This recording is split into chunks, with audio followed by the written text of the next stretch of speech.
I'm like got cotton mouth. I'm sorry.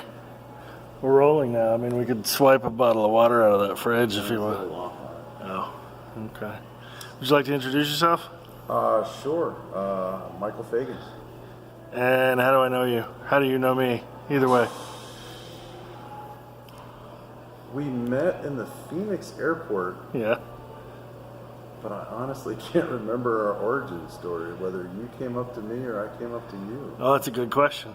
I know I was on my way to Philadelphia. Right. Because it was 2007 and it was Halloween weekend. I remember the trip specifically. Yeah. I think it was you were having a conversation and I had something to add to it. Does that sound right? I think I was talking with somebody else. Yeah. And you overheard it, and then you jumped in on the conversation. I think we're getting onto the plane, if I remember correctly. Or I engaged you separately. No, because I don't think you were going to Philadelphia. You were listening. You were overhearing me talking to somebody in the seat next to me on our flight into on the flight into Phoenix, right? And then we talked in the concourse, and then we talked. I want to say like on the flight to Philly. Did we not? Did you go to Philly? I thought we went different directions from Phoenix. Did we go different directions? I honestly don't remember. So that's how we met. I know we talked in the Phoenix airport. Is that how you would describe our relationship?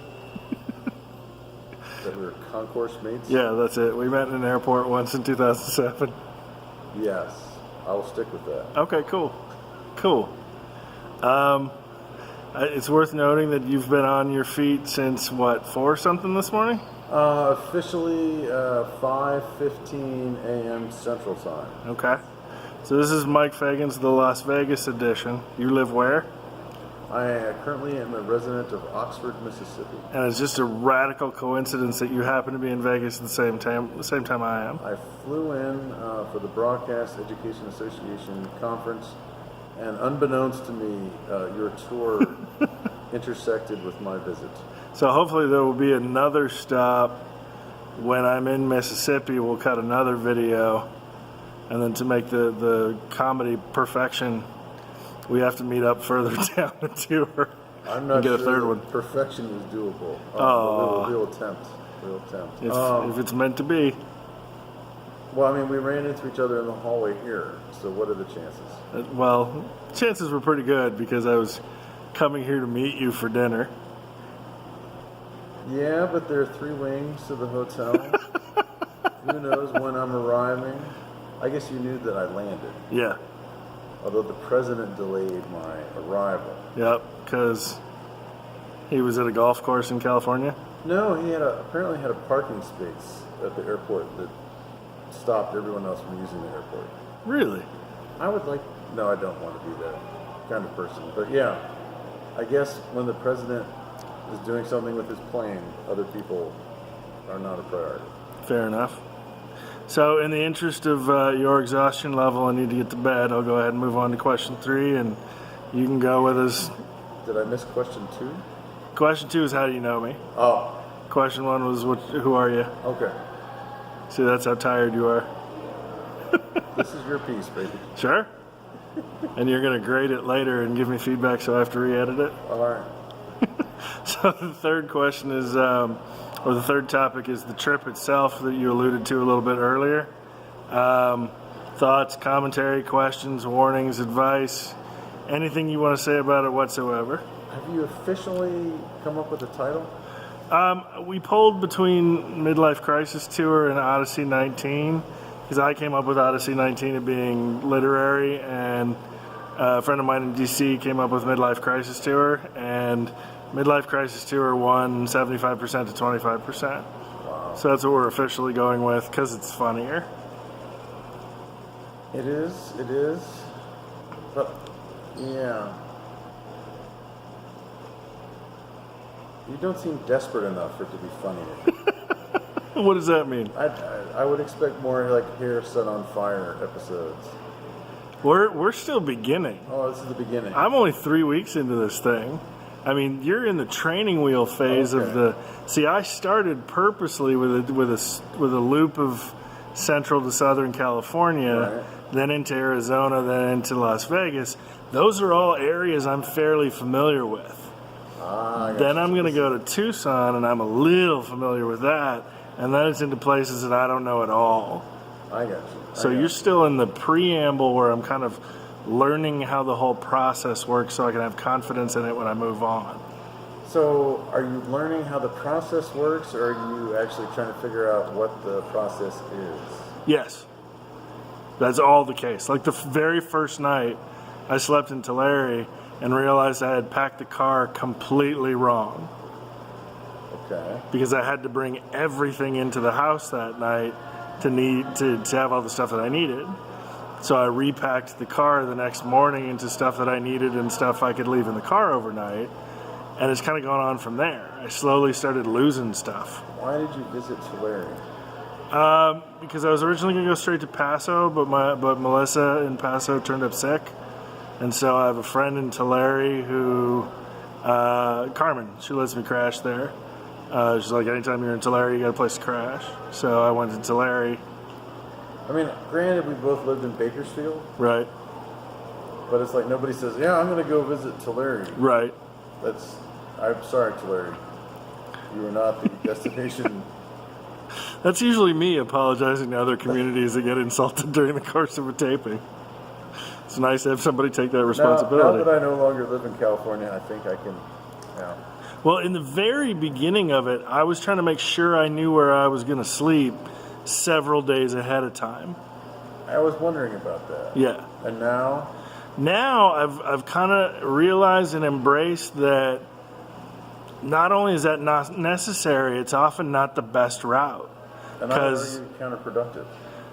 And I'm trying to segue towards that because like the little local motels, they don't list on hotels.com or Airbnb and I want to get more of that, and I'm not quite there. I had a night a few nights ago where I didn't know where I was going to sleep at 6 o'clock at night, and I went up to Jerome and tried to stay in a haunted hotel that was on the side of an asylum, and I ended up in Camp Verde thanks to the Wyndham map. Thanks to hotels.com in one of their properties. But I was still using the apps to figure out where to sleep. It was just done at the last minute. I haven't driven and gone, oh, there's a motel I can stay at that wouldn't be on the internet. But do you ask people where they would recommend you stay? Like in the community? Not your friends, but like random strangers? No, not yet. Because? I just haven't. Okay. I mean, one of the things is there have been several interactions I wanted to tape.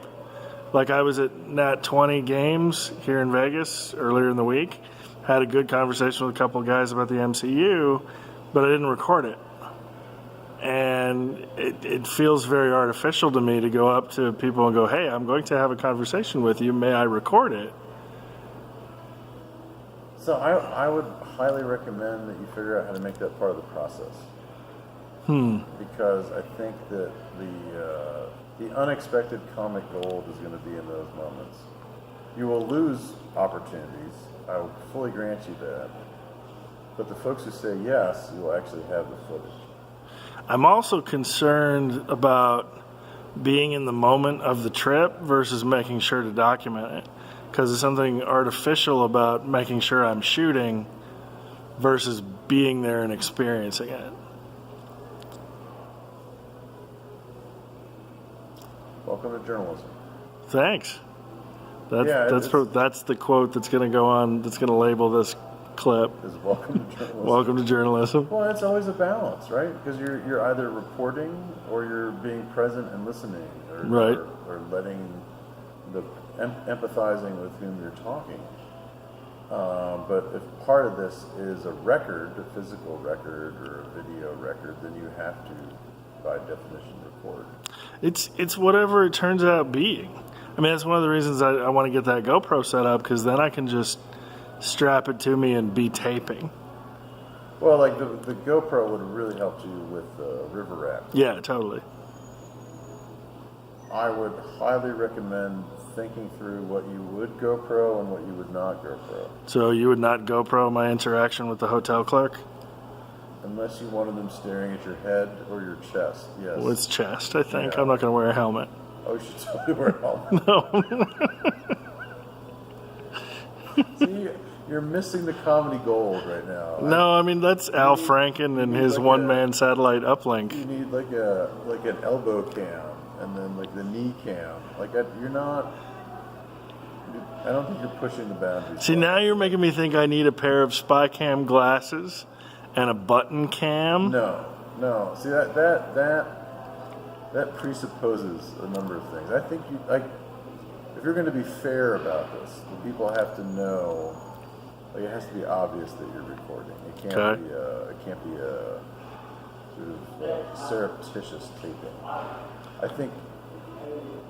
Once again, if we're to use the journalism model, people know that I'm documenting them, A, because we've talked, but B, I have some sort of instrument that I'm using to do that with. Right. And so, yes, there is some artifice involved, but usually after a while they forget that I'm there. And so then it's very cinema verite to mix our mediums, shall we say. Yet another problem I need to sort out. Well, yeah, at this point it's a theoretical or approach. Like what are you trying to accomplish and how? As we were talking about earlier with many of our students, how do you sharpen the idea or refine it so that it's getting you what you're looking for, as well as sort of exploring things in an interesting way. And I think much of this is sounding very preachy. I apologize. No, not at all. I think you need to figure out what resonates, what is true for you, and what is true to the process. That might be the quote that is the headline for the video. There you go. That's my job, to be quotable. There you go. Well, no, because I mean, in all seriousness, right? Because if it doesn't ring true, like I could, like the Al Franken cam, which I totally think you should do anyway, and make it the Rob cam.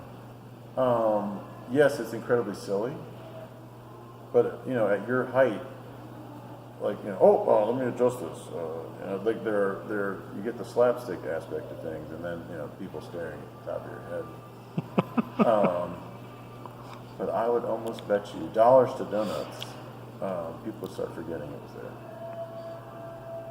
and then I can only imagine what might follow. Especially if you're getting somebody in the hills of Arkansas trying to give you directions. Apologies to Arkansas. I didn't say anything bad about Arkansas. I was just apologizing to Arkansas in general. I was just in Arkansas. It's a lovely state. I'm sure it is. I agree. I have friends there. There you go. Yeah. We've gone way far afield with what I think you were trying to ask. Oh no, you're perfect. It's great. All right. Pardon me while I redistribute the chandelier. I'm not sure that's actually a chandelier. It's the guy with the chair cart. Chair cart. I think it was a chair cart. I have no idea. It was empty. It had no chairs on it. Could have been a chandelier cart. Could have been. It's an odd way to transport a chandelier, but Words of advice. What are the other options I have? it could be warnings. It could be places that I should go. It could be it's any option. Anything's fair game. Everything you've said so far is great. So, in keeping with some of our earlier conversation today,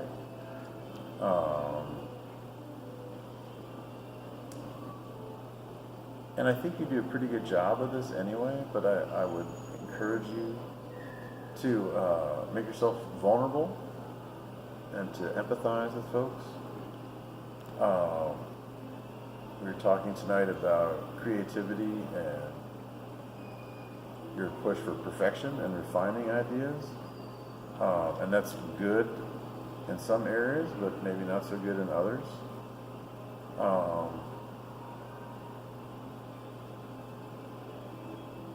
And so, I think,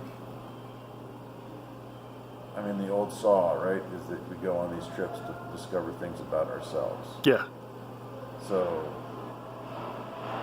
where does Rob need to continue to grow, or where does Rob need to be to challenge himself? And I think the rafting is a good start there. I think admitting that you bombed was a good. Right? Nobody wants to see something. I don't know. Now It's like an army of chair carts. No, it's just some kind of like rack. It's 2 racks. It's 3 racks. The bad audio thing just continues. So the good news is we found the quiet part. Yes. Can I what? Your shoes. What about them? Can you put your shoes back on? Why? Because you can't have your shoes off in the casino. Now I'm not arguing. I'm just fascinated. I know. Why can't you have your shoes off? You're not supposed to. That's first I know you're not supposed to. Is it unhygienic? I'm not sure. I was just told that you're not supposed to have your shoes off in the casino. That's all. Okay. I apologize. This is like the curse of my job. You were told, I'm assuming by your supervisor, or there's like a law book or something like that, but you can't have your shoes off. What if I had sandals? That's different. You got sandals on. So what? Nothing wrong with you having sandals on? Okay. I'm not trying to make this an argument. I'm just No, I know. I'm just saying. trying to understand. If you had on sandals, there's nothing wrong with sandals. People wear sandals all the time. Okay. Yeah. But you have your shoes off, and that's all I was saying. That you can't have your shoes off in the casino. That's it. Okay. But I'm just trying to understand why you can't. I just told you. You told me that I can't, but you haven't explained why not. Neither.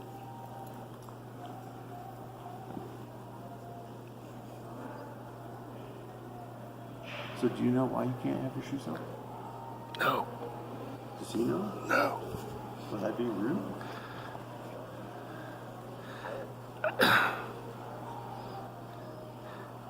Be honest. I know that your journalistic curiosity is what drives that questioning. Right. And that you, in your intention, were not being rude. Right. I think to him, that feels like a hassle, that you're being argumentative and not just doing it. Well, I wasn't refusing to do it. I was just trying to understand it. Yeah, but I mean, I think it's a totally different thing if you're putting your shoes on as you're asking the question. See what I mean?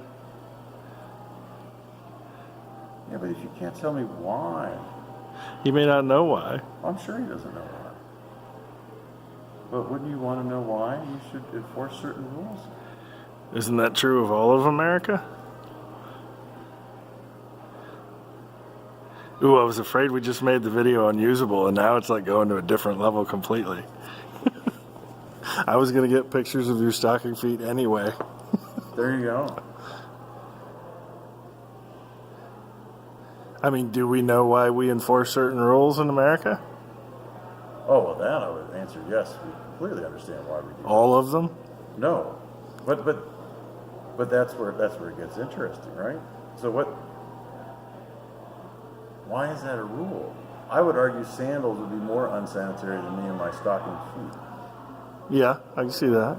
Now, if I'm somewhere near a device of gambling that, say, I had something illicit in my shoes that might interfere with the device, that would be a perfectly understandable reason for me to have my shoes on. But maybe that's it. They can't enforce it in one area of the casino and not the other. And so to avoid, maybe it's a liability thing. Maybe it's that simple. Maybe it's just a blanket. Can't have your shoes off in the casino because you could be using your toes to cheat, to count cards. That would seem to be an incredibly inefficient way to card cheat. But since I don't play cards, I couldn't tell you if that were true or not. I take my shoes off in all sorts of locations. This is fascinating to me. It's a research project for tonight. I mean, all I can think of is unsanitary. We gotta wrap up so you can go get some sleep. No, this is going to bother me.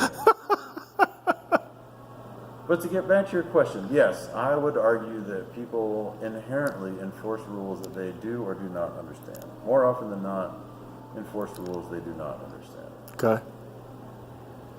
Now, what does that get us? That's the question I'm asking you.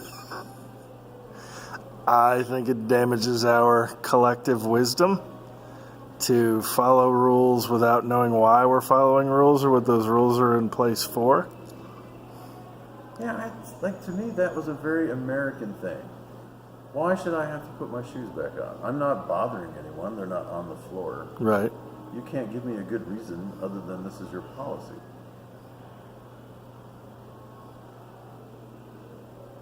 Maybe you could argue as a bad guest.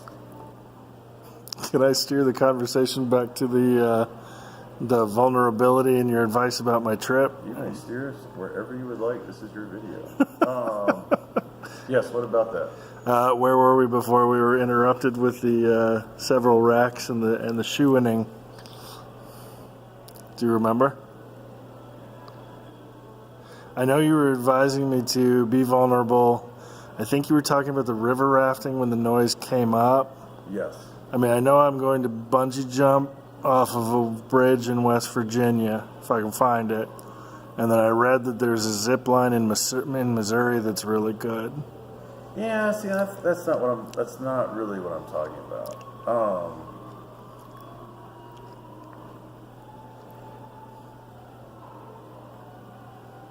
Excuse me. I think when we really make ourselves vulnerable, it's in talking with someone else and trying to not hide who we are. We were talking about that again earlier tonight, about masks or what we present to the world, and how we interact with the world. And how people portray us versus who we actually are. How people portray us or how we get portrayed Right. versus who we really are. So in that sense, yeah, you could go zip line and bungee jump, and those to me are adrenaline rushes, or there may be actual fears that one has to overcome, like heights or fear of drowning. Or So what was it about the river rafting that you think is on the right track, but the bungee jumping or ziplining is not? Well, to me, a series of adrenaline things that's what that is. Whereas like that conversation was not necessarily adrenaline raising. Obviously, it frustrated that gentleman.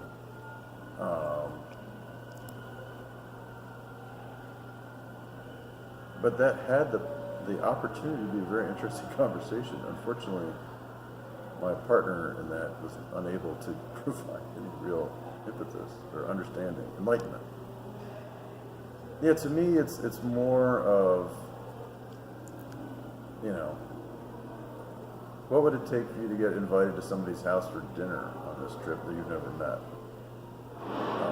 What would it take for you to go to, say, a worship service of some organized group that you have no affiliation with?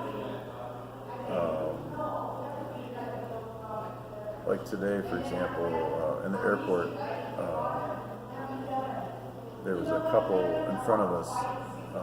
English is not their first language. Okay. And they were struggling to get through listening to the PA, and there was no Spanish as a second announcement.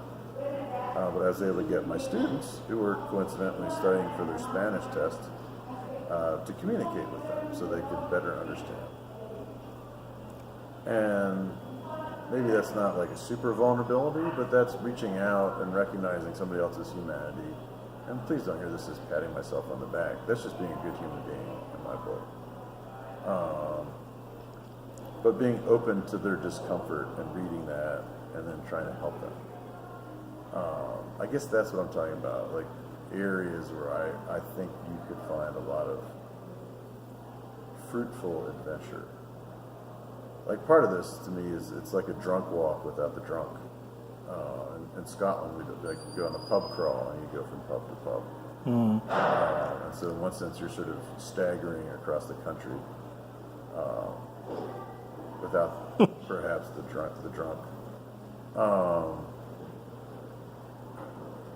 But I think there's some fascinating. Like I would.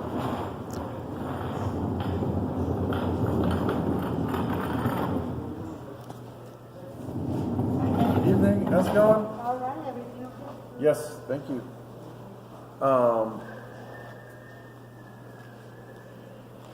And it doesn't have to be dinner. but but you get what I'm saying. Yeah. I think it'd be fascinating to set like a bar like that, where it's like, you know, have one good conversation in a diner for a week, or, you know, once again, it's got to be your thing. So like, I could give you all the ideas that I. No, I hear you. I've done some stuff like that. It's just hard to document No, I totally get organically. that. And getting back to like how we'll come full circle, how do you document it in a way that doesn't interfere with the process? Right. You know, and so maybe in one sense that's where the GoPro comes in, where you just put it on a Gorilla Pod and be able to have both of you in the frame, and then you can actually just give your entire attention to the person. That would probably be my recommendation for some of that. Is where you're giving yourself the space and the time to have the conversation or the experience, rather than the document it. I'd rather have the documentation be weaker and the interaction more authentic.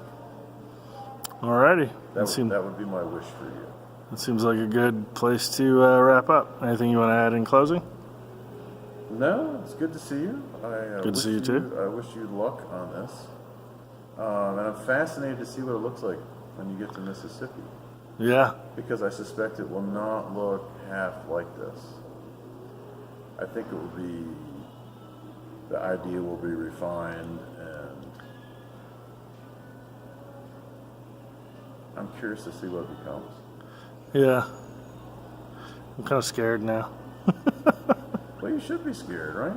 Yeah. I mean, in all seriousness, like real good art is scary because you don't know where this is going to take you. Right. And, you know, if we go back to the concept of the whole thing is about Rob discovering Rob, well, yeah, it should scare the hell out of you. Right? If you're going to really find out about yourself, yeah, that's scary. This is where I turn the camera around and make a face to the frame. Go for it. No, that's kind of undercutting the meaning of that's me diffusing it. Yeah, rather than actually embracing it. And so if we're going to go that direction, I have to resist that impulse and stay in that feeling in that moment. Same as going on stage and being terrified of having no idea where I'm going to go with a stand-up piece. Oh, yeah. Being able to do it right. Well, that I would, well, no.